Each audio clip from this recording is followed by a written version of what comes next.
Hello friends, welcome to Viji's kitchen. இன்றைக்கி நம்ம என்ன பார்க்க போகிறோன்னா, பன்னீரை வச்சு ஒரு டிஃப்ரெண்ட்டான ரெசிபி தான் பார்க்க போகிறோம். பன்னீர் புர்ஜி. வாங்க ஃப்ரெண்ட்ஸ், எப்படி செய்யறதுன்னு பார்க்கலாம். எப்பயுமே பன்னீரை வச்சு ஒரே மாதிரி செய்யாமல் இந்த மாதிரி ஒரு தடவை செஞ்சு பாருங்கள், ரொம்பவே நல்லாயிருக்கும். சப்பாத்தி கூட வச்சு சாப்பிட அட்டகாசமான சைட் டிஷ் இது. இப்போ இதை எப்படி செய்யறதுன்னு பார்க்கலாம். அடுப்பு ஆன் பண்ணி கடாய் வச்சுக்கோங்க. அதில் 3 ஸ்பூன் அளவுக்கு எண்ணெய் சேர்த்துக்கலாம். எண்ணெய் நல்லா காஞ்ச பிறகு 1/2 ஸ்பூன் ஜீரகம், 1/2 ஸ்பூன் சோம்பு. இப்போ இது நல்லா பொரியட்டும்.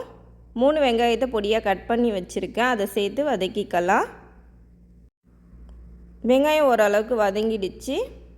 இப்போ இதில் 3 பச்சை மிளகாவை கீரி எடுத்து வச்சுருக்கேன், அதையும் சேர்த்துக்கலாம். உங்களுக்கு காரத்துக்கு தகுந்த மாதிரி நீங்கள் சேர்த்துக்கோங்க. இப்போ பாருங்கள், வெங்காயம் ஓரளவுக்கு நல்லா வதங்கி வந்துடுச்சு. கொஞ்சமாக இஞ்சியும் பூண்டையும் இந்த மாதிரி துருவி எடுத்து வச்சுருக்கேன், அதையும் சேர்த்துக்கலாம். இப்போ இது ஓரளவுக்கு பச்சை வாசனை எல்லாம் போகட்டும்.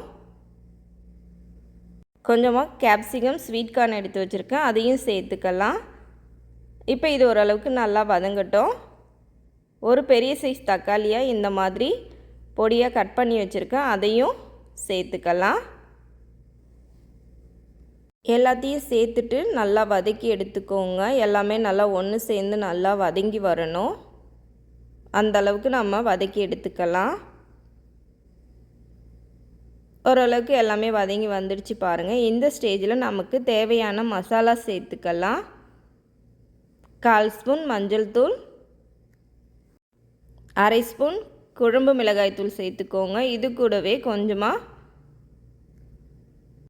கரம் மசாலா சேர்த்துக்கலாம். கொஞ்சமாக தனி மிளகாய் தூள் சேர்த்துட்டு இப்போ இதை நல்லா பச்சை வாசனை போகிற அளவுக்கு நல்லா வதக்கி எடுத்துக்கலாம். எல்லாமே நல்லா வதங்கி வந்துடுச்சு பாருங்கள். இப்போ இதுக்கு தேவையான அளவு உப்பு சேர்த்துக்கலாம். சேர்த்துட்டு நல்லா கலந்து விட்டுக்கோங்க. ஒரு 2 நிமிஷம் அப்படியே இருக்கட்டும்.